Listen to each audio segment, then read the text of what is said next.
Sometimes when you're commenting on any post on Threads, sometimes you'll get so many replies. But if you want to set that comment in a way that only your followers can reply to that comment, you can set it like that. In this video, we'll be telling about that. For this, open Threads application. After that, here you can see your profile photo. Click on this profile photo.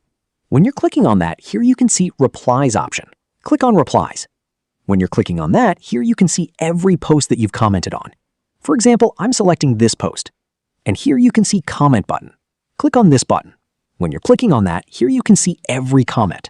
In this, you can see my comment also, and next to that, you can see 3 dots. Click on these 3 dots. And here, you can see Post Options. Click on Post Options.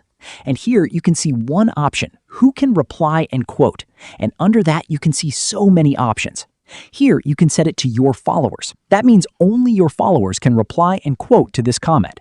And if you want to turn on this review and approve replies, you can turn on that also.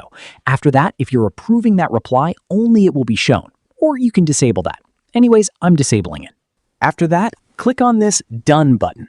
After this, only your followers will be able to reply and quote to your comment.